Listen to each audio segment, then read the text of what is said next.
A food allergy diagnosis changes your life. It affects you, your family, your education, your career, your everything. That being said, as with all adversity in life, you have choices on how you can handle it. Some people choose to raise their hands, stand up, and get involved as advocates. They look food allergy right in the face and say, "I've got this." And they focus their energy on empowering others to feel the same way. These food allergy warriors range in age and background, but have one thing in common. They turned their food allergy story into action. Now I'm going to shine a light on them to inspire you to join the fight against food allergies. This is Take Action with Hillary Carter.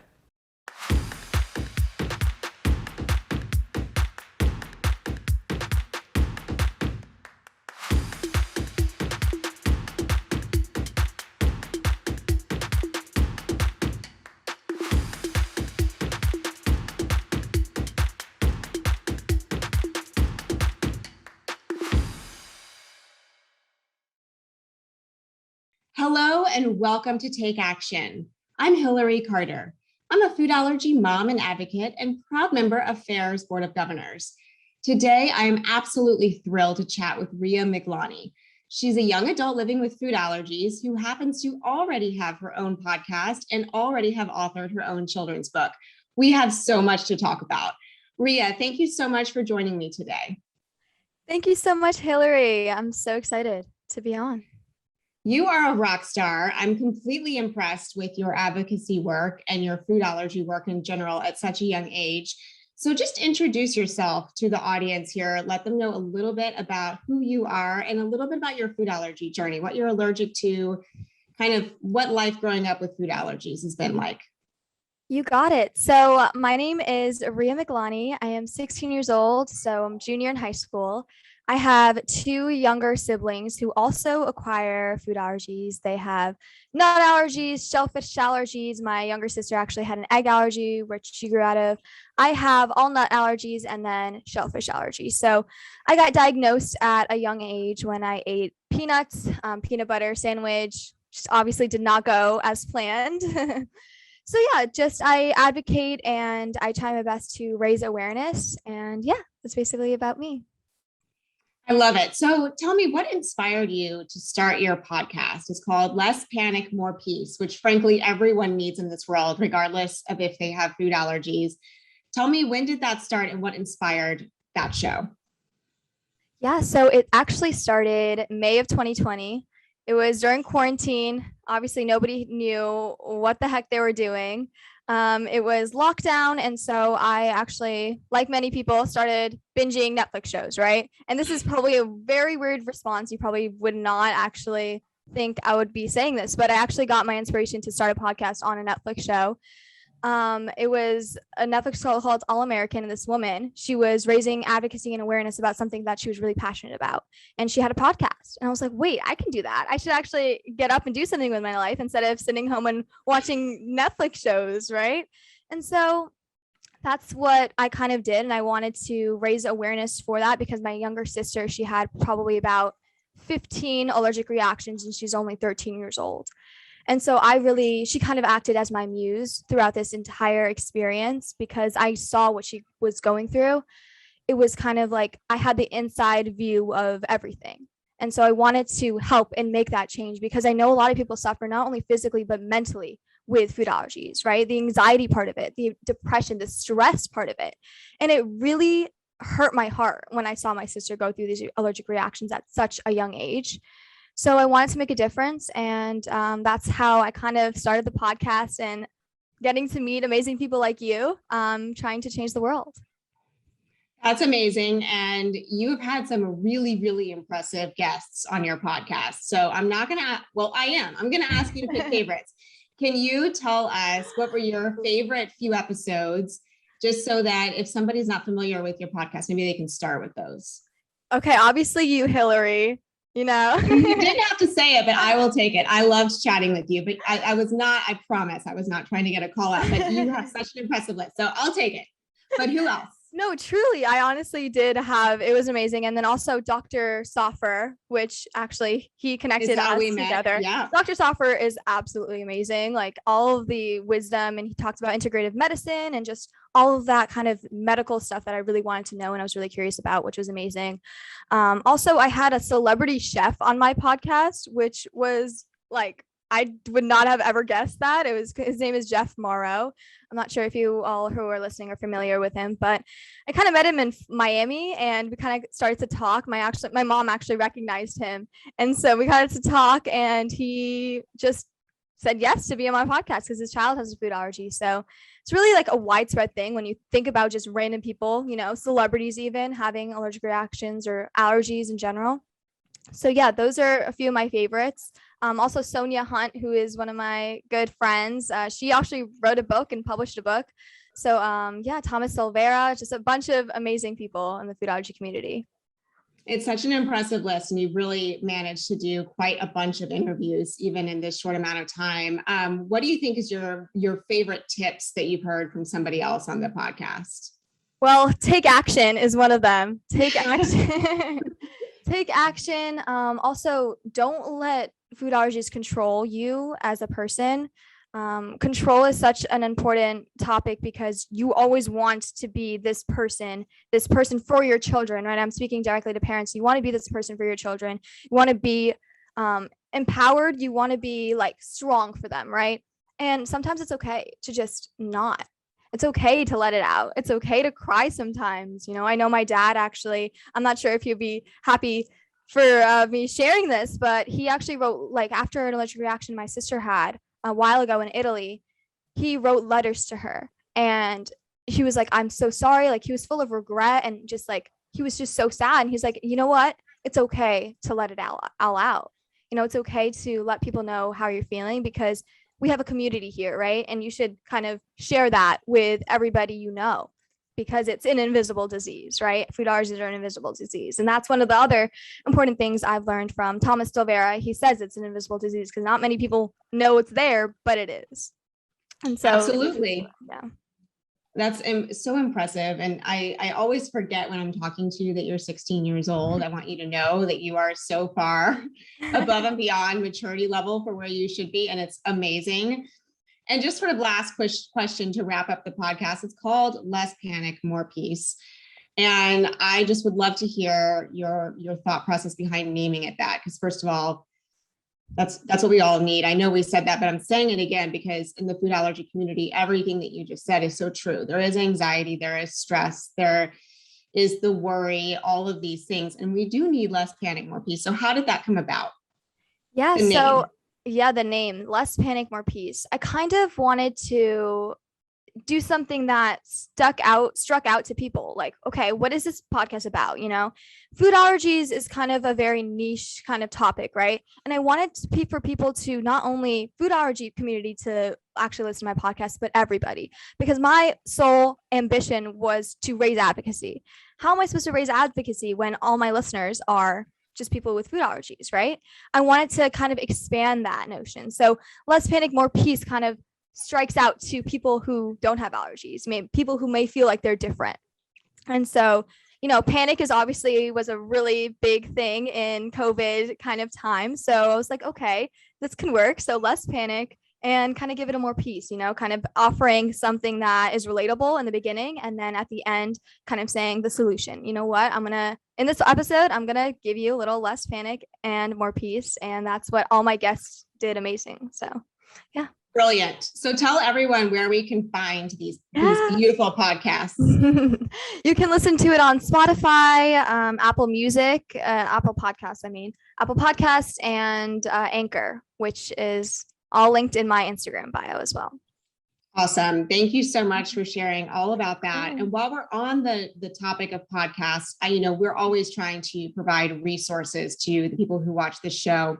So as a young adult with food allergies, who's also very cerebral and on top of things, are there other podcasts that you really enjoy that you'd like to share with the audience, food allergy or not?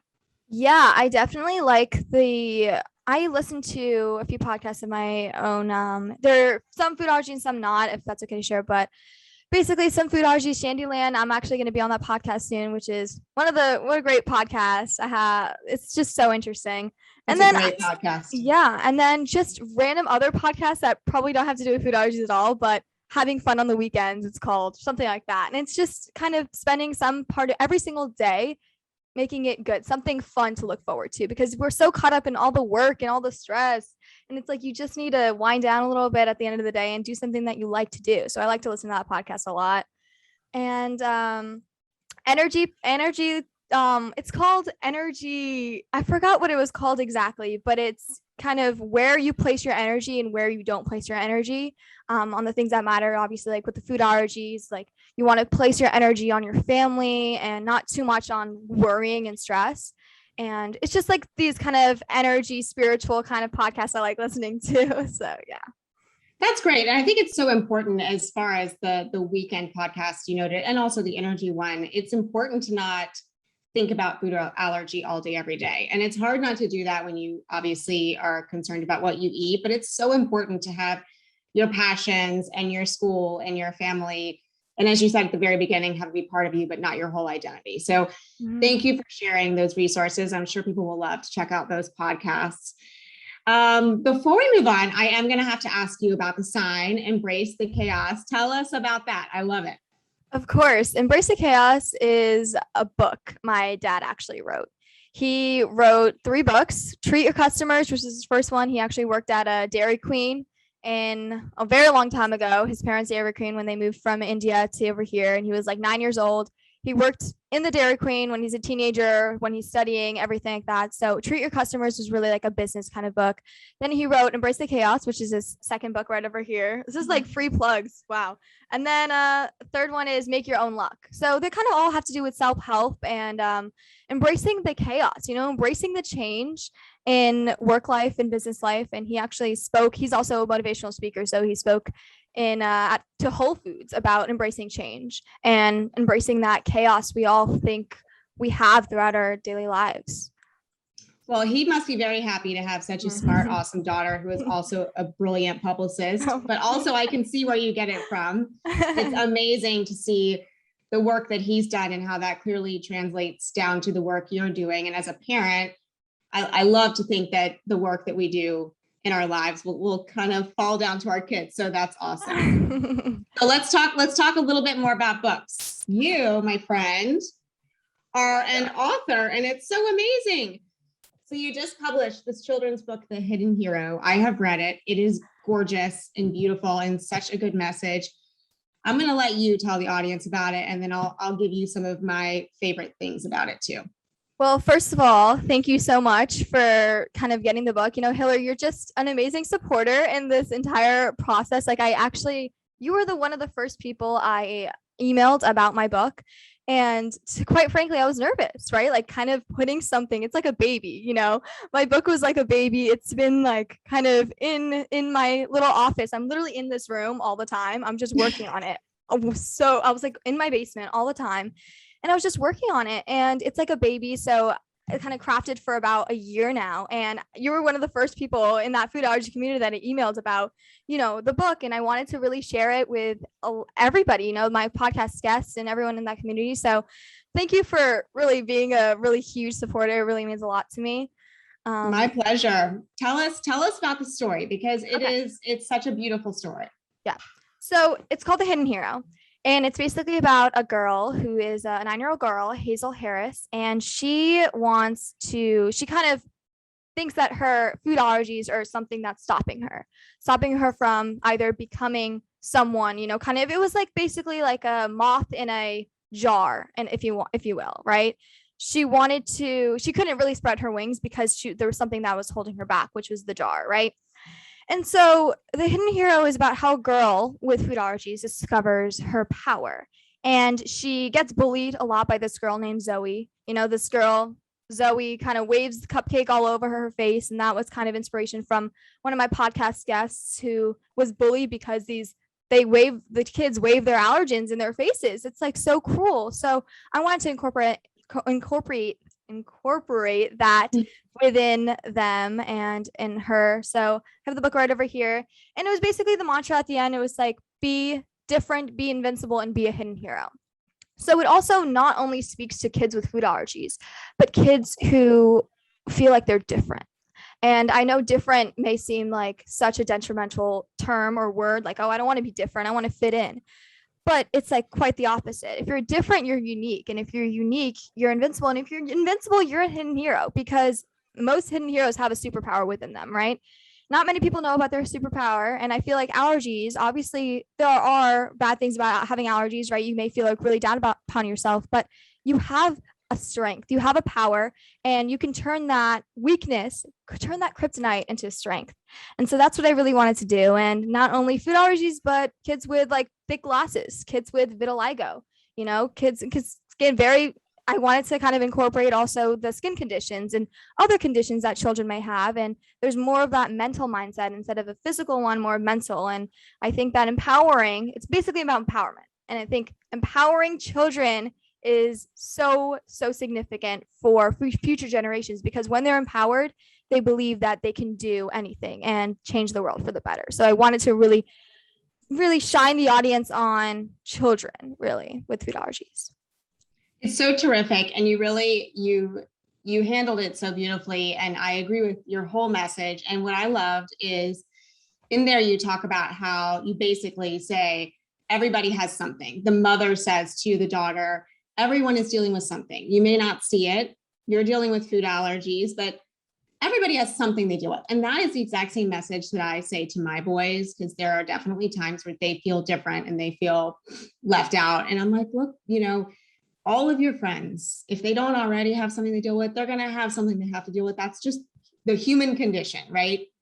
But turning that into a positive, turning it into your superpower, having it help you be more empathetic and a better friend, a better listener, being more thoughtful to other people is so nice. So in this book, the girl actually befriends the girl who is bullying her because she sees that she was also going through something. And I loved your whole message. And yet again, you blow my mind that you are already figuring all this out at such a young age. So this is an amazing book. And for anybody who doesn't already have it, please go to Amazon, make sure you get it. It's a gorgeous book. Riya, congratulations. Thank you. I was also going off of that idea of the hero's journey, from Joseph Campbell. He kind of puts it in an amazing way of the hero's journey. The mom was that wisdom, that person who was the wise character throughout the entire book. And so when she heard from the mother, everything clicked. And so I kind of wanted to give attention to mothers and fathers out there who are putting their heart and soul to make sure their child is okay. That's so beautiful. And again, as a food allergy mom, it makes me happy that I hope one day my boys will get it, and how much work we put into this. I know they will. I hope they will. Yeah, they will. But it's awesome. And so yes, for sure, this is a book for everyone, food allergies or not. So make sure it's on Amazon, right? Anywhere else we can find it? It's solely on Amazon. Yeah. Okay, awesome. So tell me, I hate to even ask what's next because you've already accomplished so much and you're in the middle of your junior year of high school, but if you are working on anything else you'd like to share with us, please do. Yes. So something new is really coming up. It's also been crafting for about a year now. And it's basically how food allergies affect mental health. I really wanted to dive into that neuroscience portion of food allergies. Obviously, like the book is kind of saying about the mental health of a child. And so this is mainly on teenagers. And it's basically a study I'm working on with a Columbia University professor who is mentoring me throughout this entire experience, this entire journey and endeavor, and a NYU graduate who is guiding me throughout the process. So basically, it's about I interviewed about 20 teenagers with food allergies who were all part of the fair. They're all helping out in a food allergy community one way or another, and they all have a story to share. And so I got them on this summer, and each and every single one of them, I basically interviewed them. I'm like, okay, so how does food allergies affect your mental health? Socially, social media wise, and how do we offer some solutions, right? So this study was basically meant to figure out, okay, does food allergies affect mental health? And if so, like, how do we help that, right? Do we have to label? Do we have to figure out the labeling process more of it? Do we have to say may contain should we remove may contain? Like there was just a lot of different questions I had to ask. And so I am currently gathering all this data from all the interviews that I did. And there were so many amazing kids who are just, dealing with so much stuff that they shouldn't be having to deal with, and it was like depression, and they have anxiety, and they have all these other different underlying conditions that are rooted from that food allergy, mental health, because you don't want to eat this one food at a restaurant, but everyone else is eating it around you and you just feel like so bad. And so I really wanted to put that into a study and say, hey, look at this data and see if we can actually make a change. So where will it be published when you're finished, or what's the end goal? End goal is to be published in an actual paper. That's the true end goal. I'm not really exactly sure what it's going to look like yet, but my goal is to do it by the end of the year. And when I say I'm going to do it, I'm going to do it. So you have my word. All right. That's amazing. We will look out for it. Again, everything that you're doing is so incredible. And so, as you know, this show is called Take Action. So I would love to hear your tips for those watching at home, particularly any other young adults watching, for how they could get involved in food allergy advocacy. Yeah, so take action is an amazing mantra. I think that doing something that you not only have to do, but you want to do, because when you're passionate about something, it's going to come easy to you. And so when you can take action in literally anything, like you can actually, if you don't even have food allergies right now, like some people who are listening to this actually just want to know a little bit about food allergies.